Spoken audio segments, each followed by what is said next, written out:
उत्तराखंड आपदा में लापता हुए उत्तर प्रदेश के लोगों की तलाश के लिए सरकार ने 2 हेल्पलाइन नंबर जारी किए हैं। उत्तराखंड सरकार और उत्तर प्रदेश सरकार के साथ कोऑर्डिनेट करने के लिए कंट्रोल रूम हरिद्वार में बनाया गया है। इसके अलावा भी कई अधिकारियों के नंबर भी जारी किए गए, जिनसे सीधे तौर पर बात कर लापता व्यक्ति की जानकारी दी जा सकती है। कंट्रोल रूम में दर्ज जानकारी के अनुसार अभी तक 53 लोगों के इस त्रासदी में लापता होने की सूचना मिली है, जिसमें लखीमपुर खीरी के 38 लोग शामिल हैं।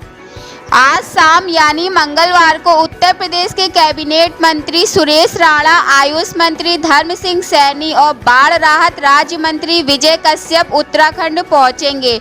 तीनों मंत्री आज हादसे वाली जगह का दौरा भी करेंगे। यूपी सरकार के द्वारा घोषित राहत आपदा राशि मृतक के परिजनों को सौंपेंगे।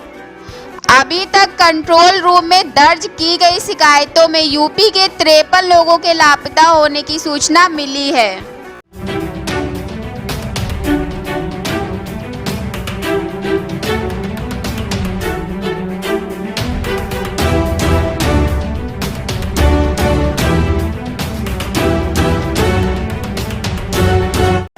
उत्तर प्रदेश के रायबरेली में मंगलवार को कांग्रेस की बागी विधायक अदिति सिंह एवं उनके समर्थकों ने राम मंदिर निर्माण के लिए 51 लाख रुपए की धनराशि राम मंदिर ट्रस्ट के महासचिव चंपत राय को दान की है।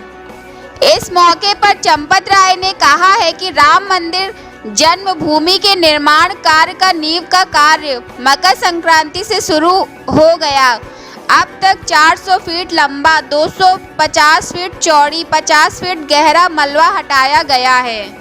चंपत राय ने आगे कहा कि मंदिर की नींव की तैयारी के लिए देश के इंजीनियरिंग संस्था IIT बॉम्बे, गुवाहाटी, मद्रास, NIT ने टाटा और L&T ने गुण दोष के आधार पर चर्चा की। 400 फीट जमीन की गहराई पर रिसर्च किया गया।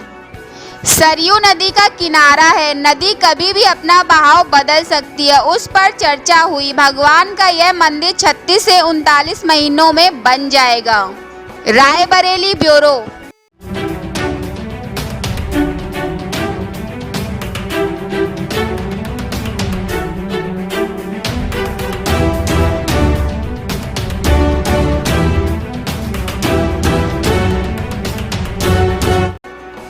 कथित बैंक कर्मी बनकर ग्रामीणों के खाते से नकदी साफ करने के मामले में पुलिस ने 3 अज्ञात साइबर ठगों के खिलाफ मुकदमा पंजीकृत किया है।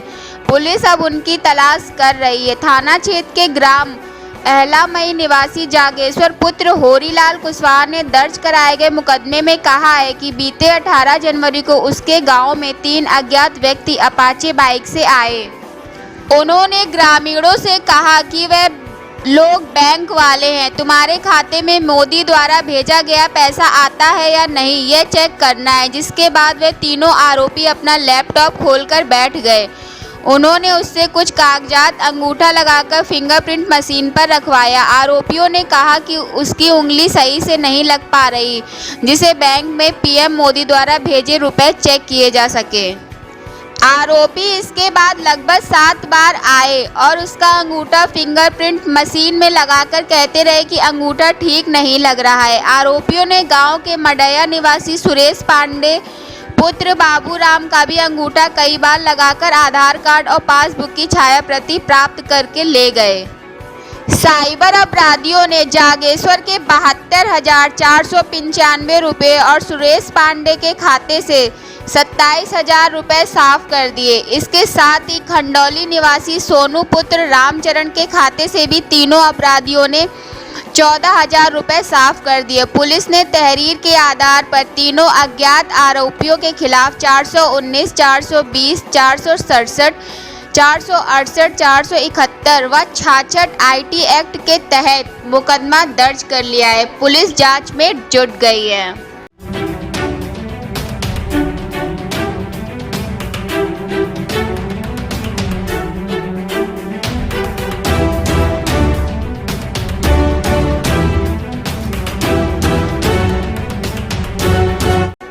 श्रीमद् भागवत कथा के शुभ शुभारंभ पर कलश यात्रा मेला रामनगरिया परिसर में निकाली गई, जिसमें जमकर जयकारे लगाए गए। कलश यात्रा में महिलाओं ने बढ़ चढ़कर हिस्सा लिया।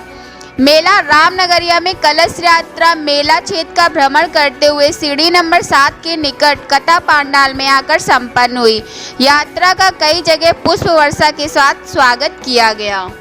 भक्ति गीतों को गुनगुनाती महिलाएं सिर पर कलश रखकर शोभा यात्रा में शामिल हुई। मेला परिसर का भ्रमण करने के पश्चात यात्रा पंडाल में पहुंची और उसके बाद पूजन आदि विधि विधान से करने के बाद कथा प्रारंभ की गई। कथावाचक राहुल देव शास्त्री ने कहा कि भागवत केवल एक पुस्तक ही नहीं है, अपितु साक्षात भगवान श्री कृष्ण का ही स्वरूप है। यह बात स्वयं नारायण भगवान भागवत के 11वें स्कंद में स्वीकार करते हैं। श्रीमद् भागवत कथा का श्रवण करने से कलयुग में सभी प्रकार के कष्टों का नाश होता है, वहीं पितरों को भी मुक्ति मिलती है। बैंड बाजों की धुन पर साधु संतों ने तलवार से कर्तव्य भी दिखाए। वहीं जगह जगह पर फूल मालाओं पुष्प वर्षा की गई। श्री कृष्ण बहादुर, बेचेलाल, अर्चना दीक्षित आदि उपस्थित रहे। फर्रुखाबाद ब्यूरो से राजीव कुमार की रिपोर्ट।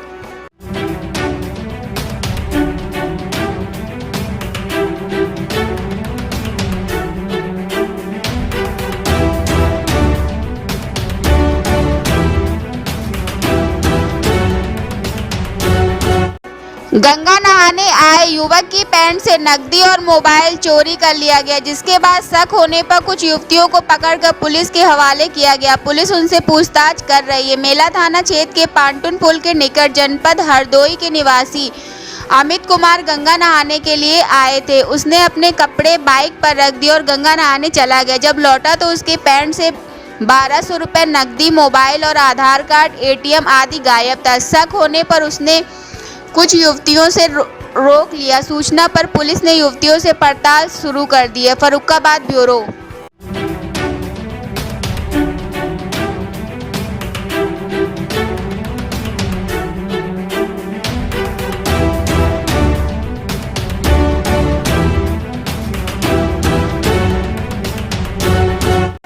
उत्तर प्रदेश की योगी सरकार ने मंगलवार को कैबिनेट बाई सर्कुलेशन में 12 प्रस्तावों को मंजूरी दे दी है। इसके तहत यूपी में आगामी पंचायत चुनाव के मद्देनजर पंचायतों के आरक्षण प्रस्ताव पर मुहर लग गई है।